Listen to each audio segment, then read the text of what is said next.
Good afternoon, everyone. It is Wellness Wednesday. Lori Hoy here along with Dr. Fawn Schaefer. How are you all doing on this hump day? I don't like to say hump day, even though it's fun to say. I usually say Wellness Wednesday because I like it so much better. Sorry, I had a message there. And we are coming to you live from Fresh Start Chiropractic, where she is the doctor here. I just visit. I just use her services in every way. So if you're wondering, if you can see, I know it's kind of bright on this side of the camera because I'm all in white. I just have to tell you why. Yeah, I'm seriously all in white. I even got my ho-ho socks on. I'm a school teacher. That's my normal gig. And today was whiteout day, so I even had more white on. It was ridiculous. So she saw me like 3 blocks away coming. But yeah, anyways, you do it for the kids, right? I'm trying to see. Oh, hi, Alyssa. How are you? Today we are going to talk about your guts. Do you have guts? The one thing that we've all heard, I'm sure in passing, I'm sure we talk. I know we have. The term leaky gut. So, and I think a lot of people don't understand exactly what that is. I feel tall today. How it can actually.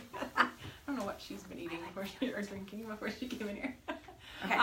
But I don't know how many of you actually realize. I mean, people think it's all digestive problems. It's all just, things that lead to Crohn's disease and things like that. Really, no. Leaky gut is pretty much the root of all problems, all chronic illnesses in one way or another. And it's becoming more and more mainstream. Medical doctors are starting to get on board with knowing what this is. And so that's what we're here to tell you about today is why your gut can be the key to your health. And it sounds funny. It sounds very simple when you say leaky gut. I mean, that's truly what happens. It's not exactly like your leaky faucet, but it is. Right. So I don't know how we want to go into all this. It does. I mean, I know we've mentioned it several times, and when we were trying to think of what we want to share with you today, this came up in my brain because I don't think we ever really, we talked about it a little bit. I know in one of your Whole30 groups, or the discussion when you talked about it more in detail, but I thought it was something very important. I hear it on the daily, on the podcast that I listen to. You can, basically turn on the news, and if there's any health segment on, I know the doctors were having some things today. We were talking about intermittent fasting and your gut health. It's out there, and so a lot of people really don't understand what it is. So we're going to talk about it today. Yeah. Right. So first of all, when I talk about it in my Whole30 class, I have pictures, and that helps, but I don't have pictures right now. But think about it this way. So when you eat your food, the first thing you do is you chew it in your mouth, and then it goes down into your stomach, and your stomach breaks it up into all the little pieces that it's supposed to, all the nutrients. And then from there, it goes into your small intestine. Your small intestine is like the key to your digestive system. That is the hose that, as your food particles go through there, ideally, your small intestine is your key to what goes into your body and what goes back out of your body. Ideally, you want all the good stuff to get absorbed into your bloodstream, and you want the bad stuff to continue through to your large intestine and out. Poo. But very rarely... I had to say it. I'm in 3rd grade. Very rarely does that work like that nowadays. So really, leaky gut means intestinal permeability. It means that your intestines let more things through into your bloodstream than they should. And the reason for that is if you look at the lining, if you think about cutting a hose in half and looking down the center of a hose, the lining of that hose on the inside, there's all these little special cells in there that they're the regulators. They're the ones that say whether things go through or whether things go out the poop. And the things that we do to our gut, the things that we put in our body is what breaks those cells down and makes little tiny, we can't see them. If you look at an intestine, you can't see holes in your intestine. Right. But they're big enough to let particles in that don't belong. So first, let's talk about how we break down the gut to begin with, and then we'll talk about what it does. Okay. Right? So the things that break down your gut are, let's talk... everybody, I'm sure you know there's good bacteria and there's bad bacteria in your gut. Your good bacteria are there, and they're supposed to be 85% of the bacteria in your gut. 15% are bad bacteria. So if you think about what we do when we get sick, and we take, what do we take nowadays? Antibiotics. Antibiotics. They're so prevalent. Anti-life. Antibiotics don't just kill the bad stuff. They kill the good stuff too. Antibiotics do. So do non-steroidal anti-inflammatory drugs like aspirin and Aleve and things like that. So the more medications that we take, we break down the insides of our gut. So while you're saying that, and I apologize if you've not made the connection, because it just popped into my brain, and you know how I am. If it comes in there, I got to get it out. So so the people that maybe take Aleve on a regular basis to alleviate some symptoms, is that maybe a reason why then that they maybe some people are prone to like ulcers and things like that? Is that all connected in that as well? Absolutely. Okay. Because that's what breaks down those special cells on the outside of all your digestive tract. So, or on the inside of all your digestive tract. So the more of that you take, yes, you're gonna literally eat away the inside of your gut by taking those. And you think you're and antacids as well. You're trying to think, you actually think that you're helping, but you're actually doing more damage. Absolutely. Yes. Exactly. Guys, it's crazy. Your gut is very sensitive, and it's very smart. Like 80% of your immune system is in your gut. It's like I think I've heard it referred to as our second brain. Oh, that's which is crazy. Our second brain is our gut, which I never thought about it before now, but it truly is. It's connected to everything that we do. Right. So the other thing that really eats away at our gut is sugar, and I'll tell you why. Because sugar feeds bacteria, and it tends to feed the bad bacteria. So the bad bacteria, the more of them that there are, that also eats away at our gut. You want to let the good bacteria be more prevalent than the bad, but the more sugar we eat, the more it just breaks down the gut. So that's the other thing. The other thing that a lot of people don't realize is stress. Stress literally secretes a substance that it's cortisone. It breaks down your cortisol. Breaks down the lining of your gut. So the more you stress, the more you hurt the lining of your gut. So antibiotics and medicine, the sugars that we eat, and we'll talk about other things that we eat that can make it worse. But and stress. So those are the top 3 things that cause leaky gut. Where do you want to go now? Let's see. I just was thinking about, and I don't know the number, but it was many, many, many places on the place value system of the different species of bacteria that we should have in our gut too. It's not just good. It's not when we say good and bad, but there are different species. Just like there's different species of plants that are being destroyed on our earth because of certain things like cutting down the rainforest. There are certain species of bacteria that you can basically become extinct in your stomach that you need to help digest food properly. And that's what contributes to what we're talking about today, which is leaky gut, for those of you that are just tuning in. Yeah, so the good stuff goes down, the bad stuff goes up. Yeah. So really, what happens then? So as your gut is deteriorating, what will happen is as you eat food that isn't really the greatest for you, this is where gluten and dairy and soy and things like that, the more that we eat those, here's what's supposed to happen. Your body is supposed to get rid of the gluten molecules and the casein molecules that are in dairy and the soy junk that's in soy. It's supposed to go right through you and go out. But what happens more often, now there's little tiny holes that aren't regulated, that bad stuff can get into your bloodstream and it floods your body. So now you've got gluten floating around your body and casein and all sorts of bad things that your body knows is bad, so your body attacks it. And when that happens, that's what comes out to be inflammation. And that's what your body's supposed to do when there's the foreign objects floating around in your body that aren't supposed to be there. It's what it's supposed to do. But it's not really supposed to be attacking things like food particles or, well, cellular level. I don't want it to be like big old piece of bread floating around in your bloodstream. That's not what I mean. But just the gluten particles that come out of that as well. So basically, are you saying then, I mean, in a very general sense, if we do the things that we need to do to make our gut healthy, just like we're trying to do with the rest of our body, that you might be able to, on occasion, if you don't have an issue with an allergy or a sensitivity to those types of foods, you might be able to consume them on a maybe limited basis then, if you are able to heal all that. Yes. Okay. Because your gut lining, that's the nice part, and we'll talk about how to heal it here in a minute, but your gut lining replaces itself a lot. So it doesn't take long to get yourself healing better on the inside. And then there's a time and a place, like your body can handle it. It's smart, but it's when we eat this stuff every day. Yeah. People don't realize how much of it they eat every day. I can't tell you how many of my patients come in and say, oh, I eat pretty good. I don't eat that bad. And then I'll have them tell me what they eat in a day. And it's, cereal and milk for breakfast and bread for lunch. And you don't realize how much of that stuff you're putting in you on a regular basis. No, I mean, until you actually sit down and physically force yourself to record, even if it's for 3 days. It doesn't have to be for a week, but for 3 days, if you record every single thing that you put into your mouth, I mean, everything, you have to really be mindful of that, because there are those days where I would come home from work and just grab a handful of something and off I'd go. But when you sit and start to track the things that you actually eat, you will be surprised, because you do it really kind of subconsciously. And I think I shared this a while back, where I would have toast or an English muffin for breakfast, which is, grains and dairy and gluten and dairy.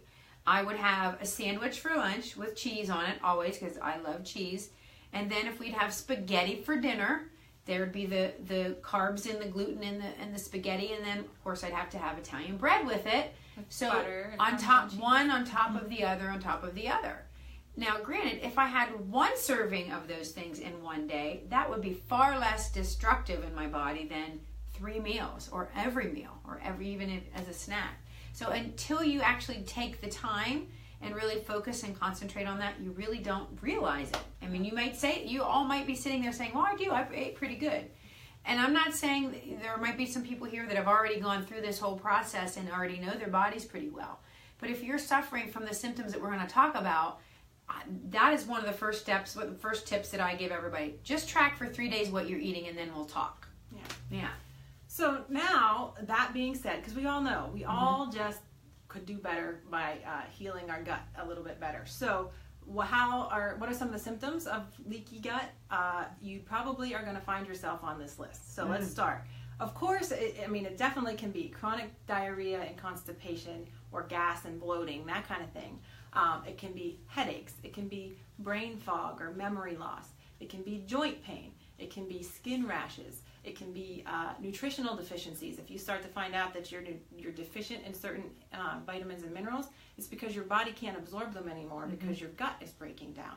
And then like I just described, it really, all of that leads up to, in one way, shape, or form, it can lead up to an autoimmune disease, which can be something from Crohn's and colitis to celiac disease to lupus, rheumatoid arthritis, things like that, because your body is attacking itself all the time, because these things are all throughout it, and your body is just going crazy. And what actually starts to happen is, for all the gluten that's in you, for instance, gluten looks like other things in your body, and then your body can't discern from them anymore. So it's attacking gluten and maybe something in your knee joint, or something in your brain, which can lead to all sorts of things. So that's all. There's a whole slew of different things that really end up being because your gut is leaking. And this doesn't happen overnight. No. Just like, everything that we've talked about, cleaning up your nutrition is a process, and cleaning up, cleaning your house is a process. It doesn't happen in 5 minutes, right? I mean, even if you have a small, tiny apartment, it's going to take you a couple hours to clean it up, right? So when you're trying to clean up your nutrition, or trying to decide what, you wake up with a rash one morning, it's not because of something you did the night before. It's something that's been happening time after time after time. It could have happened a month ago, and now it's just displaying itself on your skin. So keep that in mind. I mean, you might say, oh, I'm healthy as a whatever. I don't even know what to even say. Healthy as a, I don't know. Horse. Healthy as a horse, isn't that what it is? That's what it is. I'll just say healthy as Dr. Fawn. How's that? And you don't realize that the things that you've done in the past will catch up regardless. And it will display itself in ways that you're not familiar. And, we're just here to help you figure that all out. So now the big question of everybody says, well, okay, now if I have this, how do I fix it? Well, number one, first and foremost, is cut out the foods that are ticking it off. And so the sugars and the gluten and the dairy and the soy. I mean, there's, not spicy food. Like, is spicy food because spicy food doesn't hurt your gut the way that you think it is. Yeah, and that's what I think of. Is like, if I eat this and I get heartburn, it's not because of the spicy food you ate. It's something that you did, like I just said, months ago or whatever that's breaking down the sensitivity, or not sensitivity, but the receptors, right? Absolutely. Yeah. Yeah. So it's not that at all. You're right. It's just your body can't handle the spice. So yes, cut out the things that aggravate it. Plus, don't forget, don't take so many antibiotics. Don't take the aspirin and the Aleve every day and things, and decrease your stress. We did a whole thing on that. So that's it. If you start to decrease those things, but then also increase the healthy stuff. Your gut needs healthy fats, which come from avocados, nuts and seeds, coconut oil, extra virgin olive oil. I actually use 3 different kinds of oil when I cook. So if I'm making if I make 2 different vegetables and a protein, I use 3 different fats in my meal. I don't always use the same unless I'm out. But on a regular basis, I'll use grass-fed butter or ghee. I'll use extra virgin olive oil and avocado oil because I have it on hand. And so I'm getting all different kinds of healthy fat from that one particular meal. Now, like last night, what I made was salmon, and I had asparagus and a small amount for me of, because it used to be much bigger, of sweet potatoes. But I'm watching my carbs right now. And I had all different ones, and I was so full just because I had those healthy fats added in. Now, I didn't eat an avocado with my meal. I eat that usually at lunchtime, and this depends. Yeah. But yeah, and so you're full. That's one really great benefit of eating healthy fats. And then 2, you're already starting to do things to reverse the effects of the foods that you shouldn't be eating in your gut lining. Yeah. Then there's also a couple supplements you could take. You could take a fish oil supplement, and there's something called glutamine. It's an amino acid, and it is essential for healing your gut. So I take it every night. I mean, it's a powder, and I mix it in a drink. Glutamine and fish oil are 2 of my favorite things to tell people to take as well. But then we already kind of alluded to it, but a lot of people know now what probiotics are. Probiotics are the good bacteria that you need to get that ratio of good bacteria to bad bacteria back into a good balance in your gut. So one question I get all the time is, how do you know if it's a good probiotic or not? Right, and that is the problem. And the rule of thumb is, with me, I try to tell my patients, when you're reading the label, you want at least 3 different strains of bacteria in there. You want at least 30 billion or more organisms in there. It's like 68 letters long. So you won't be able to actually pronounce anything, but as long as there's 3 different things or more. I'm pretty good at pronouncing words, but that's just one I can't even. So you want so at least 3 different strains, 30 billion bacteria. I tend to prefer the ones that get refrigerated, because then I know that they're alive. So that's the thing. You can get bacteria. I mean, they're bacteria in a little capsule, and you want them to be alive, because when you eat them, they need to populate. So if they're dead, so not Dannon yogurt. Oh yeah, Dannon yogurt. Let's not. Or Yoplait, or because that has the sugar in it that feeds the bad bacteria. So you're actually defeating the purpose. You think we think we're, and I was a yogurt every day for lunch. For like a year. Commercials, and what's that actress that's in it? Oh, Jamie Lee Curtis. Yeah, her. She tells you it's Jamie good for you. I love you because you're nice. Yeah, and it might, but she's doing other things, because that certainly isn't the best choice. I mean, it's a better choice than certain things, but it's not the best choice to get those. What about fermented foods? Absolutely. Fermented foods have natural bacteria in them as well. So sauerkraut. Sauerkraut. Watch the ingredients if you're buying already produced, though. Again, kombucha. What about kefir? I don't. Is that not? Or am I thinking of the wrong thing? I don't know. Kefir. There's so many different names to say. I stick with kombucha and sauerkraut. So let's not talk about kefir, because I don't know a lot about that. I don't know if it's I don't know if it's a dairy. But joke. Anyway, I think it is. Yeah, I think I'm on the wrong thing. But there's so many different things in here that. But fermented foods have good natural bacteria if you like them. So if you can eat those kinds of things, great. You also have to watch the kombucha that you buy, because some of it, if it's in the store, it can have added extra stuff in it. So just read the label and make sure it's. Kombucha is fermented tea, the sugar in the tea is fermented or something. So Yeah. there is some sugar. Don't let it screw you up. It's still better than most things. It's better, so. yeah. And I did experiment with sauerkraut. I love regular sauerkraut with pork and the potatoes and all the whole 9 yards. I listened to, and I know I've mentioned this a bazillion times, but it's just one of the podcasts that I love to listen to, the Model Health Show. I get no kickbacks from Sean. I wish I did, Sean Stevenson. I'm always, shouting out to him. But he was talking about eating sauerkraut with his eggs one morning, and I was like, ew. Like, ew. And then I tried it, and I'm like, oh. Like, literally, it was so good.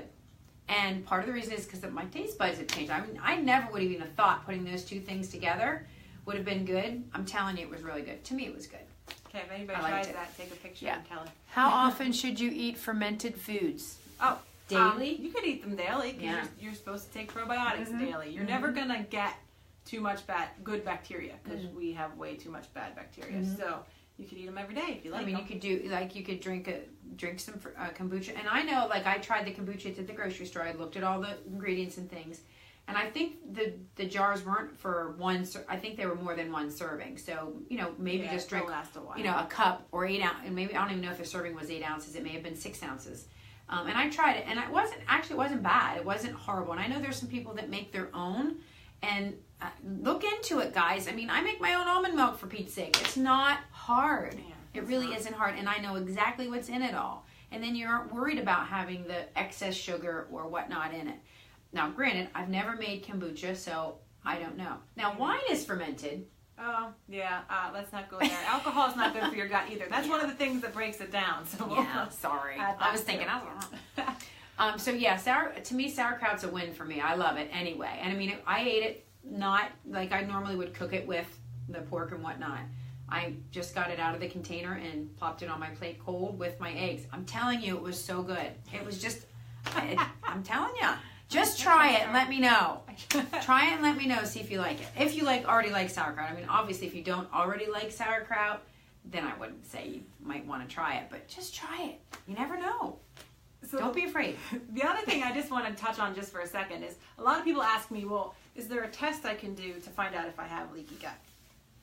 Yes, there's like 3 different ones, and most of them are in the mail. Like, you can get a kit and do it at home. There's a one where it's urine test, then there's a blood swab test, and there's actually, you poop in a thing and you send it away. So it can be urine, blood, or stool. You can test for certain things that can verify if you have leaky gut or not. But my theory on that is this. 1, they're expensive. So 2, most people if you're listening to this, you probably have leaky gut in some way, shape, or form. Even if you don't have symptoms yet, your gut is breaking down because I guarantee there's something that you're eating that shouldn't be. So what's it going to hurt to just eat healthier and try to fix it anyway? Because even if you know you have it, you're still going to do the same things. Right. So I say don't bother if you're not really, if you have extra money you want to throw away, go ahead. But so if you're eating the standard American diet, which is a lot of carbs, if you're eating a lot of processed foods, going to fast food restaurants, if you're buying groceries that are in the center aisles of the grocery store, more than likely you are suffering from leaky gut. And again, you just don't know it yet. You haven't gotten the outwardly signs of that breakdown yet, because it takes time for it to happen. It doesn't happen like I said, it doesn't happen overnight unless you swallow gasoline or something. I don't recommend that. Don't try that at home. But I'm sure if all that list that I just gave you guys, I mean, there's something on there that you've got, like whether it's just brain fog at lunchtime or, headaches once in a while. Falling asleep while I'm reading the book out loud. It didn't happen today, I must say. So your body's probably trying to tell you, you just aren't listening to it yet if you don't know. So then that basically, if anyone out there is suffering from an autoimmune disease, more than likely it was rooted in their gut. Oh, they absolutely have. There's no way they don't have leaky gut if you have an autoimmune disease. And so what if I go to my doctor and my doctor basically says, you're just full of it. I'm not going to order those tests. You're fine. Take this medication and it'll clear up in a week. Call me and we'll talk. And you can fire your doctor. Yeah. Chris says, love sauerkraut. Good. And try it with your eggs. I know you don't like eggs, Christina. Oh well, then she has a problem with eggs. I don't know. We're trying to figure it out. I was trying to tell her to get farm fresh eggs and try it that way, and that are vegetarian fed. Because I don't eat eggs. You don't eat eggs either? So, but that's not because they're not good for you. They're right. I just don't do that. She just doesn't do eggs. So anyway. But you do with other things. As it actually couldn't be a condiment. I'm just going to say on a sandwich, but yeah. Come on now, think about sauerkraut or eggs? Sauerkraut.